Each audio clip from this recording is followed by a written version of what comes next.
Attention car nous vivons un moment historique. Nous allons vous présenter en exclusivité une première. Et en effet, nous avons ici le premier vélo développé autour de roues tondes de 32 pouces, le premier vélo tout-terrain conçu pour la compétition avec des roues de 32 pouces. Les responsables de cela ? BMC avec sa division de développement Impact Lab, qui s'est fixé cet objectif. Comprendre si les 32 pouces peuvent mieux convenir au monde de la compétition en vélo tout-terrain cross-country que les actuels 29 pouces. Je dois vous prévenir que cette vidéo est très différente des autres. C'est une vidéo qui va sûrement nous laisser avec plus de questions que de réponses.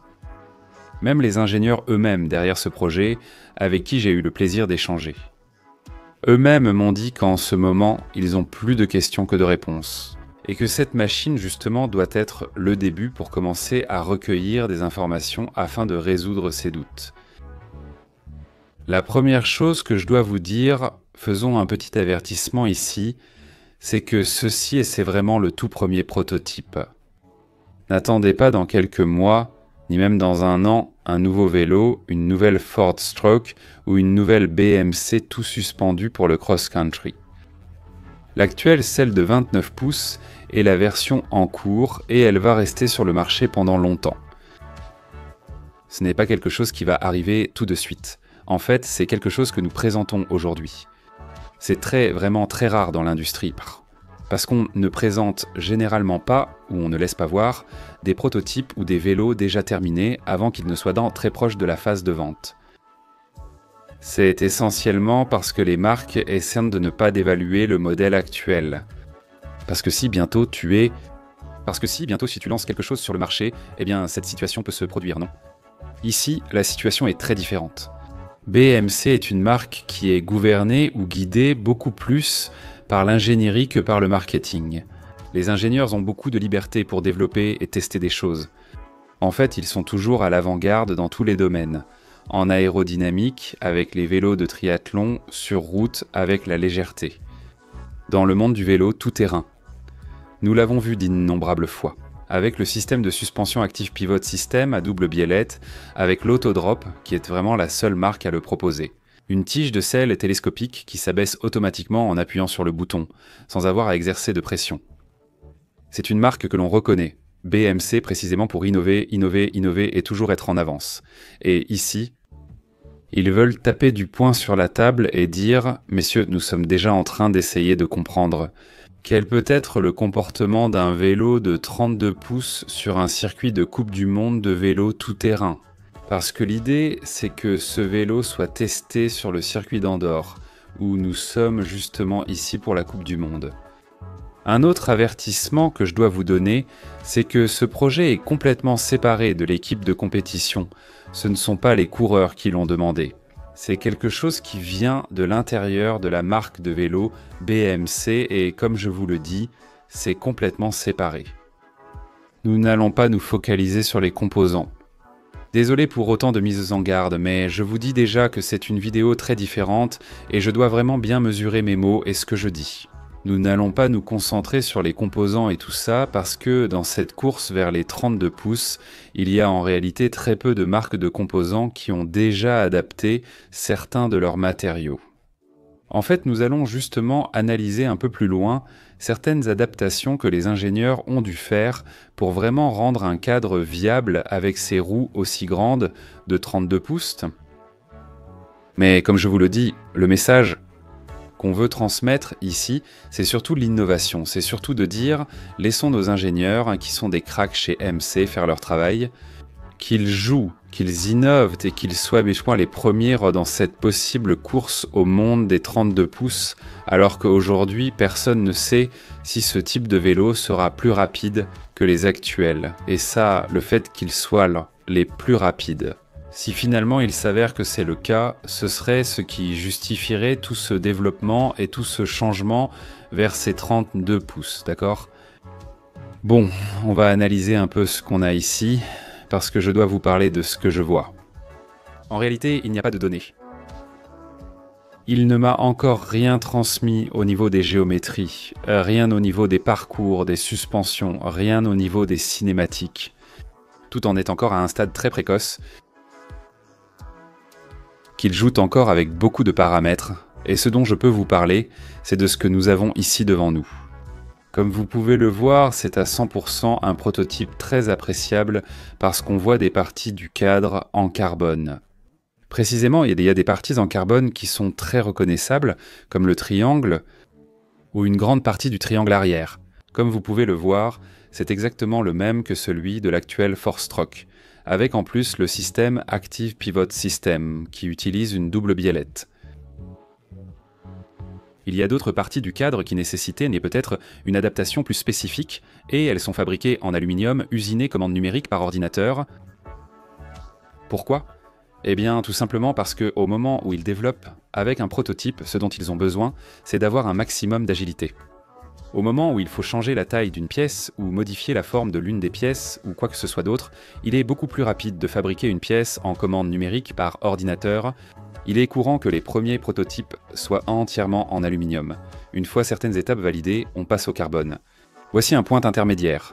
Quelle est son utilité ? Eh bien, d'après ce que les ingénieurs nous ont expliqué, pour eux, il est très important d'essayer que le vélo, même s'il doit beaucoup changer parce qu'on passe à un autre, reste le plus cohérent possible. Le diamètre de la roue, 3 pouces de plus, doit être le plus proche possible de l'actuel four-stroke. Parce que de cette façon, ils peuvent vraiment valider que le seul changement sur le vélo soit la taille des roues. Et avec cela, comprendre si ce vélo aura une meilleure maniabilité, une meilleure accélération, un meilleur maintien de la vitesse.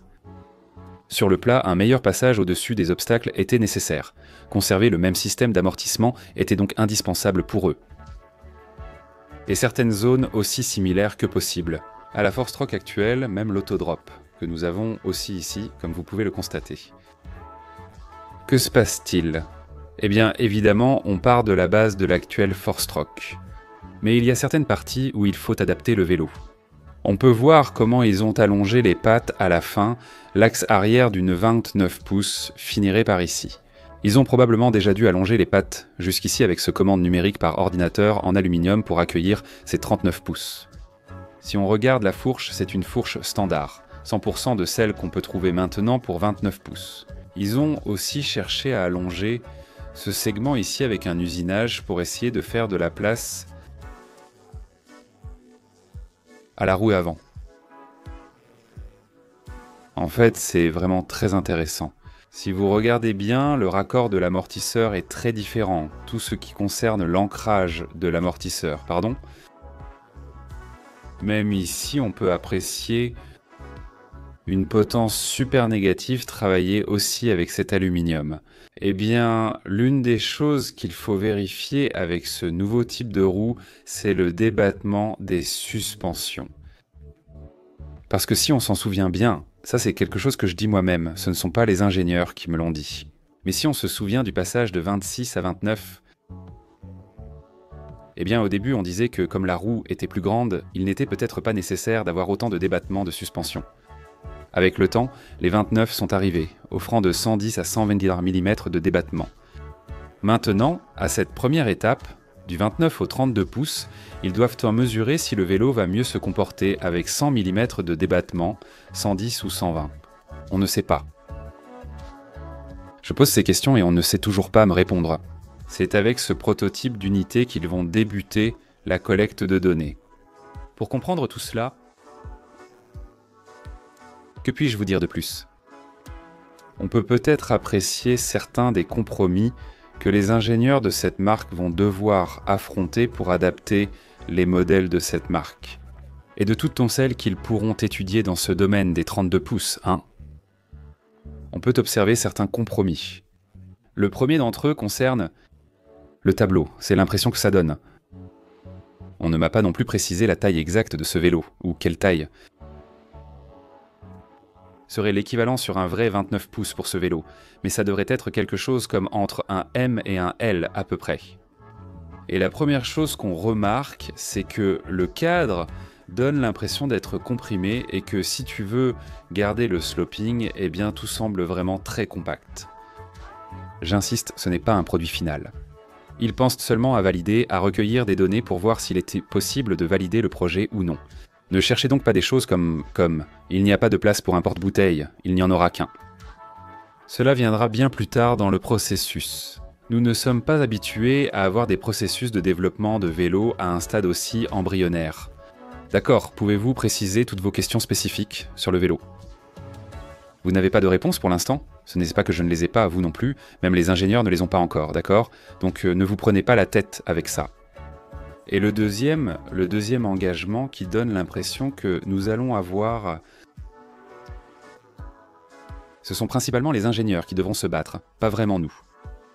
Cela a à voir avec la position haute du tube de direction, parce qu'au final, si nous avions 120 mm de débattement à l'avant, avec 3 pouces de plus de roues, le cycliste pourrait se retrouver très haut, et la façon de neutraliser cela serait, comme vous le voyez, avec une potence super négative.